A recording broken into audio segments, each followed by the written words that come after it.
করেছে বলে খবর এসেছে। আমরা খুব পরিষ্কারভাবে বলতে চাই যে তৃণমূল কংগ্রেস এবং মমতা বন্দ্যোপাধ্যায় সমর্থক, ফলে অন্য কারোর আমাদের যা গঠনতন্ত্র, আমরা এক্ষুনি টেকনিক্যাল বিষয় নিয়ে কিছু বলছি না। ওনাদের শুনলাম সব দিল্লি থেকে সব লয়ার ছিলেন, আমাদেরও আইন ইত্যাদি সব আলাদা, আমরা তো সে বিষয়ে বলছি না। কিন্তু বিষয়টা হচ্ছে যে আমাদের দলের যা স্ট্রাকচার, ওয়ার্কিং কমিটি, চেয়ারপারসন, তাতে এগুলো করার এখতিয়ার ওদের নেই। তো এখন তারপরেও আমরা কিছু জিনিস শুনেছি, ঠিক আছে। আমরা খুব স্পষ্টভাবে একটা কথা বলতে চাই যে তৃণমূল কংগ্রেসের দলের প্রার্থী হিসেবে জিতে তৃণমূল কংগ্রেসের প্রতীকে মমতা বন্দ্যোপাধ্যায়ের প্রার্থী বলে পরিচয় দিয়ে যে বা যারা কেউ হয়তো জিতেছেন, কেউ হয়তো জিততে পারেননি, যারা অধিকাংশ জিতেছেন, আবার যারা উপস্থিত ছিলেন অনেকে জেতেননি, কিন্তু তারা তৃণমূল কংগ্রেসের প্রার্থী ছিলেন, মমতা বন্দ্যোপাধ্যায়ের প্রার্থী। ভোট হয়েছে 1 মাস হয়নি বা 1.5 মাস ম্যাক্সিমাম। তারপরে তারা শাসক দলের মদতে কখনো বিধানসভায় কেউ চেয়ার পাচ্ছেন, কখনো অন্য জায়গায় গিয়ে, তো যারা বিরোধী বলছেন তারা তো শাসক বিরোধী তো সব এক হয়ে যাচ্ছে। বিরোধী বলতে এখানে একমাত্র মমতা বন্দ্যোপাধ্যায়ের নেতৃত্বাধীন সর্বভারতীয় তৃণমূল কংগ্রেস, কিন্তু বাকিরা তো বিজেপির পোষ্য হয়ে যাচ্ছে। স্পিকার সাহেবের স্নেহধন্য বিরোধিতায় কাদের বসালে সুবিধা হয়, মানুষের হয়ে কেউ প্রতিবাদ করবে না, সেই সব হচ্ছে। আমরা একটা কথা বলি, কেউ দল ছেড়ে যেতে পারেন। আরে যদি হিম্মত থাকতো, দলের কারোর কোনো বক্তব্য থাকতে পারে, সৌন্দার থাকতে পারে, দোলার থাকতে পারে, আমার থাকতে পারে, আমার আছে, দলের মধ্যে কথা বলা যেতে পারে। কারুর যদি মনে হয় দল ছেড়ে যাবেন, আরে হিম্মত থাকলে মমতা বন্দ্যোপাধ্যায়কে প্রণাম করে ছেড়ে যেতে পারতেন। কিন্তু মমতা বন্দ্যোপাধ্যায়ের প্রতীক নিয়ে এমন অনেকে ওখানে আছেন যারা দীর্ঘদিন ধরে বিভিন্ন পদে ছিলেন, ব্যক্তিগত প্রতিষ্ঠা, কাউন্সিলর, এমআইসি, মেয়র, রাজ্য সরকারের বিভিন্ন সংস্থা, মন্ত্রিত্ব, দপ্তর, সামাজিক প্রতিষ্ঠা। মমতা বন্দ্যোপাধ্যায়ের দীর্ঘ রাজনৈতিক জীবনের সংগ্রাম, তার মঞ্চটাকে ব্যবহার করে নিজেরা প্রতিষ্ঠিত হয়ে তারপরেও যদি কারুর মনে হয় ছেড়ে যাচ্ছেন, হিম্মত থাকলে মমতা বন্দ্যোপাধ্যায়কে প্রণাম করে ছেড়ে যেতে পারতেন। তার বদলে যদি শুনতে হয়, আপনারা আমাদের নেত্রী মমতা বন্দ্যোপাধ্যায় এই বয়সেও যে পরিমাণ অক্লান্ত পরিশ্রম করেছেন এদের জেতাতে, যেভাবে অক্লান্ত পরিশ্রম করেছেন, নিজে বারবার মার খেয়েছেন, কতগুলি লোককে প্রতিষ্ঠা করে দিয়েছেন। আজকে যদি যে লোকগুলো বলছে তার হাত থেকে দলের প্রতীক কাড়বে, এরা নিজের মায়ের পিঠে ছুরি মারতে পারে, এরা নিজের মায়ের পিঠে ছুরি মারতে পারে। দলে কেউ এলো, বলল না, দল থেকে চলে গেল। জহর সরকার, তার বনিবনা হয়নি, তিনি ইস্তফা দিয়ে চলে গেছেন। মমতা বন্দ্যোপাধ্যায় দলটা, মমতা বন্দ্যোপাধ্যায় সাধারণ মধ্যবিত্ত নিম্নবিত্ত ঘরের মেয়ে, তার পরিবার, বাবা দাদা, তারা কোনো লাখপতি কোটিপতি ছিলেন না। মমতা বন্দ্যোপাধ্যায় এরম পরিবারের নয় যে তার স্বামী একেবারে সে বিরাট নেতা, প্রতিষ্ঠিত ধনী।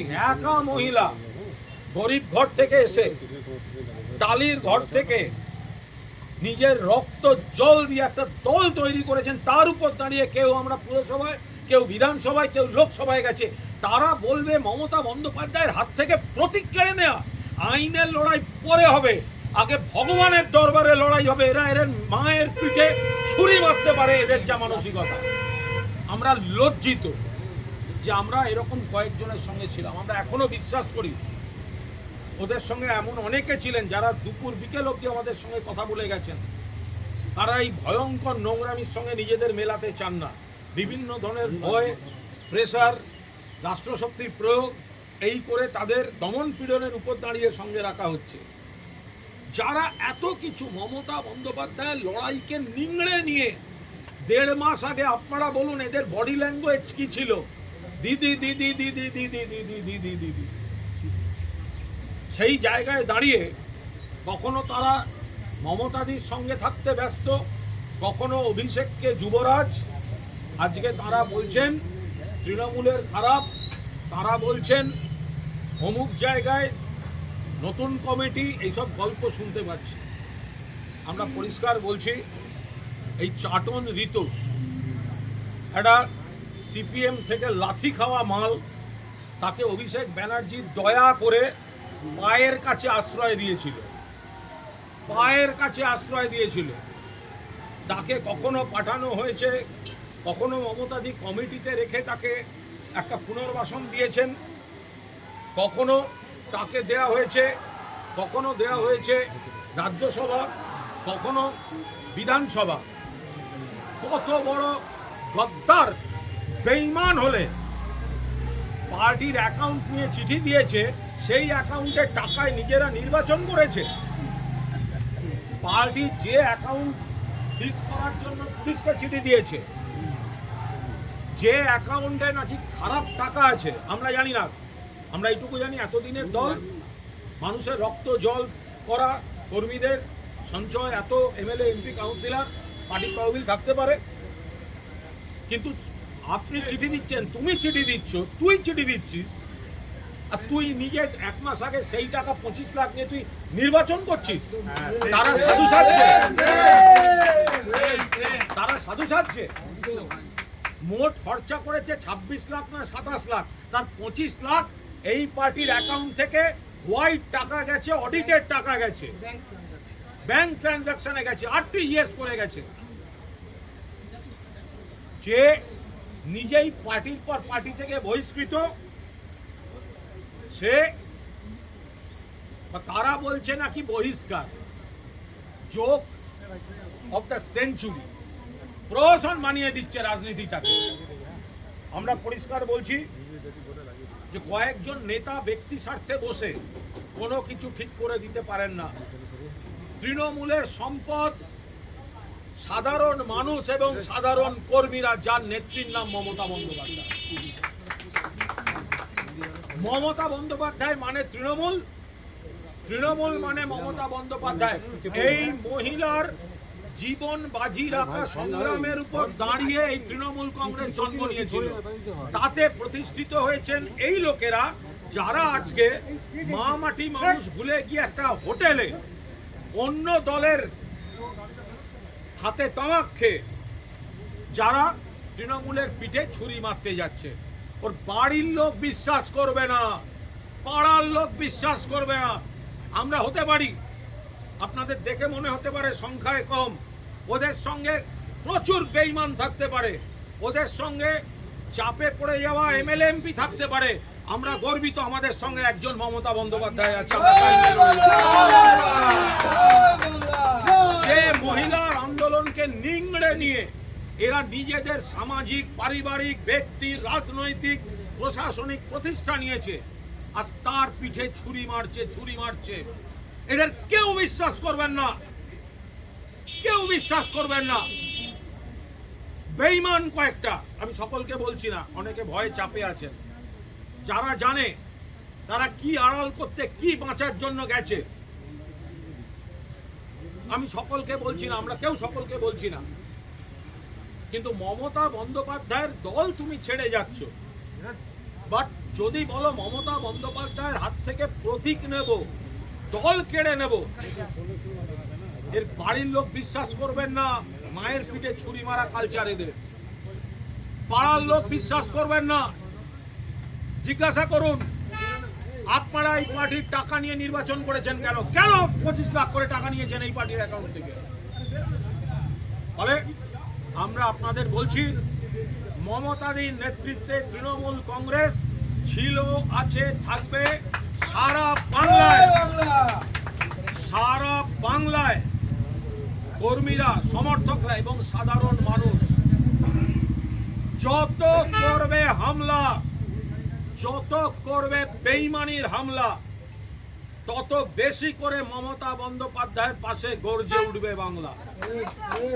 এই লড়াই আমরাও শেষ থেকে ছাড়বো। আমরা যারা অন্য দলের সাধারণ কর্মী, আরে আপনারা যারা বিজেপি কর্মী যারা শুনছেন, কিছু গদ্দার তারা আপনাদের নেতা হতে যাচ্ছে। আপনারা এবার বুঝুন, আপনার এলাকায় এদেরকে নেতা বলতে হবে। আপনার এলাকায় এরা সব মঞ্চে উঠে বক্তৃতা করবে, এবার আপনারা দেখুন আপনারা কি করবেন, আপনারা ভাবুন আপনারা কি করবেন। প্রকৃত তৃণমূল কংগ্রেসের কর্মীরা মমতা বন্দ্যোপাধ্যায়ের সঙ্গে আছেন। লজ্জা করছে না? চাটন ঋত উলুবেড়িয়ায় দাঁড়াবার সময় ভিডিও করে বলল, আমি মমতা বন্দ্যোপাধ্যায় এবং তার সুযোগ্য সেনাপতি অভিষেক বন্দ্যোপাধ্যায়ের প্রার্থী। আজকে মমতা বন্দ্যোপাধ্যায়, অভিষেক বন্দ্যোপাধ্যায়, তৃণমূল কংগ্রেস সব খারাপ হয়ে গেল। কারুর যদি কোনো বক্তব্য থাকে, আমরা দলের মধ্যে নানা রকম আলোচনা করছি না, রেগুলার করছি, দলের কোথায় কোথায় কি কি সংশোধন দরকার, এবং নেত্রীও শুনছেন, গণতান্ত্রিকভাবে হচ্ছে, আলোচনা হচ্ছে, সেগুলো তো সব বাইরে বলতে পারবো না। কিন্তু তোমরা এত যদি বাপের বেটা হও, তাহলে অন্যের হাতে তামাক খেয়ে গিয়ে হোটেলে বসছো কেন? আমরা তো যা বলার আমরা তো নেত্রীর সঙ্গে কথা বলছি, সাধারণ সম্পাদকের সঙ্গে কথা বলছি, আমরা বলছি, কি বলছি আপনাদের বলবো না। কিন্তু আপনারা তো পালিয়ে গেলেন। তার মানে আপনাদের কিছু আছে চুপি, যেটা মমতা বন্দ্যোপাধ্যায়ের সামনে দাঁড়িয়ে প্রণাম করে যে দিদি আমার বলছে না, আমি চললাম, এটা বলার ক্ষমতা আপনাদের হয়নি। আপনারা অন্য যারা মমতা বন্দ্যোপাধ্যায়ের বৃহত্তর শত্রু, তাদের বি টিম, তাদের এজেন্ট, তাদের দালাল হয়ে এদের মধ্যে 7-8টা খেলছে, আর তারা বাকিদের ভয় দেখাচ্ছে, এই ধরনের কাজ করছে। আমরা বিজেপির দিল্লি থেকে কন্ট্রোল করছে, কিন্তু বিজেপিকে কি দোষ দেবো? এখানে এই গদ্দারগুলোকে পেয়েছে তাই করছে।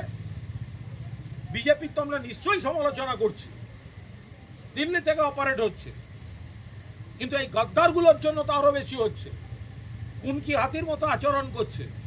আমরা এইটুকু বলতে পারি, আমরা কিন্তু আপনাদের সংখ্যাতত্ত্ব যাই বলুন, আমরা বিচলিত নই। আমরা জানি মানুষের দরবারে আপনাদের কেরিয়ার শেষ, গদ্দারদের কেরিয়ার শেষ। আর একবার মানুষের দরবারে গেলে এদেরকে কিন্তু মানুষ ভোট দেবে না। মমতা বন্দ্যোপাধ্যায়কে সঙ্গে নিয়ে, মমতা বন্দ্যোপাধ্যায়কে মাথার উপর রেখে সর্বভারতীয় তৃণমূল কংগ্রেস আর একটা কাজ করে দিলেন আপনারা, আর একটা কাজ গদ্দাররা করে দিয়ে গেলেন। তৃণমূল কংগ্রেসটাকে কিন্তু এক কাটটা করে দিলেন আরো বেশি করে, 5টা আঙুল 5টা সাইজের হতে পারে, কিন্তু মুঠি বানিয়ে ছেড়ে দিলেন আপনারা এই গদ্দারি করে। আপনাদের দেওয়ার চ্যালেঞ্জ আমরা অ্যাকসেপ্ট করলাম, কারণ আমাদের নেত্রীর নাম Mamata Bandyopadhyay.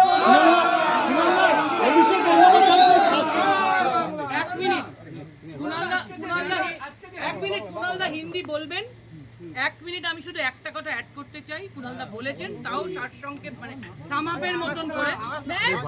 With due respect, আমাদের এই একটাই কথা, তৃণমূল কংগ্রেসের কর্মীদের ঘাম রক্তের বিনিময়ে তৃণমূল কংগ্রেসের এবং মানুষের নেত্রী, আমাদের নেত্রী মমতা বন্দ্যোপাধ্যায়কে নিংড়ে নিয়ে যারা আজকে এইসব মহান কাজ করছেন, সেটা আউটরাইট বেআইনি, বেইমানি, তাকে আউটরাইট বেইমানি বলে। সেটা কোনো মর্যাদার কাজ নয়, সেটা বেইমানি। সেটা কুণালদা যথার্থই বলেছেন। আমরা মনে করছি সেটা আমাদের মায়ের পিঠে ছুরি মারাই। মাকে এইভাবে অসম্মান করার অধিকার তাদের নেই। তারা যেটা করেছেন, তারা যা করে চলেছেন, আরো যা করতে চলেছেন, তার কোনোটাই মানব ধর্ম নয়, মনুষ্যত্ব নয়। আমরা তাই ধিক্কার জানাই। যে সময়টা কর্মীরা আক্রান্ত, সারা বাংলায় বহু কর্মী ঘর ছাড়া, সেখানে তাদের উচিত ছিল, আমরা কি করছি, থানায় থানায় ঘুরছি, পুলিশের কাছে যাচ্ছি, সারাদিন তো এই চলছে, কেউ কলকাতা কোর্টে লড়তে যাচ্ছে, কেউ আমরা ঘটনাস্থলে যাচ্ছি। এরা কর্মীদের পাশে না থেকে অন্য দলের হাতে তামাক খেয়ে হোটেলের ঘরে বসে তৃণমূল কংগ্রেসের পিঠে ছুরি মারার রাজনীতি করতে যাচ্ছে। এদের কড়ায় গন্ডায় জবাব দেওয়া হবে। না, যেভাবে আজকে মমতা বন্দ্যোপাধ্যায় চেয়ারপারসনের পদ থেকে সরিয়ে দিয়ে অরূপ রায়কে করা হলো এবং মমতা বন্দ্যোপাধ্যায় আস্থাভাজন ববি হাকিম, অরূপ বিশ্বাস এদেরকে ভাইস চেয়ারম্যান করা, কি আজকে বলবেন? সেরা কৌতুক, এটা আজকে এটা সেরা কৌতুক, সেরা কৌতুক। শতাব্দীর সেরা কৌতুক। এই উনি বলেছেন তো জোক অফ দ্য কেন? Century, joke of the day. কারা এবং কেন করছে তো মানুষ বুঝতে পারছেন। আমরা এর আমাদের হাসি পাচ্ছে। পয়েন্ট টু পয়েন্ট উত্তর সব দেব, আইনি লড়াই যেখানে আর হবে। কিন্তু আমরা শুধু এই অংশটাই বলছি, আরে যদি ফেরত দেওয়ার হয়, আপনারা যে মন্ত্রিত্ব, যে সামাজিক সম্মান, যে প্রতিষ্ঠা, পারিবারিক সম্মান, এলাকায় যা পেয়েছেন, সেগুলো আগে মমতা বন্দ্যোপাধ্যায়ের পায়ে ফেরত দিয়ে যান, তারপর বড় বড় কথা বলবেন। কারণ বলুন, আমরা তো যা বলেছি তাতে যদি বাংলা ভাষায় না বুঝতে অসুবিধা হয় আপনাদের প্রবলেম। আমাদের যা যা বলার আমরা সবটাই বলেছি। অভিষেক বন্দ্যোপাধ্যায়কে উনি সাসপেন্ড মানুষের করা নেত্রী, হচ্ছে। মানুষই শেষ কথা বলবেন, আপনারা দেখবেন খুব। অভিষেক বন্দ্যোপাধ্যায়কে সাসপেন্ড করছেন ঋতব্রত তৃণমূল। আরে যে তৃণমূল যে করছে ঋতব্রত এ নিজে বন্দ্যোপাধ্যায়, বহিষ্কৃত। ও তো হচ্ছে চাটন ঋত, চাটন ঋত যে করছে সেকে তো, ওকে তো, আরে আমরা কি বলবো।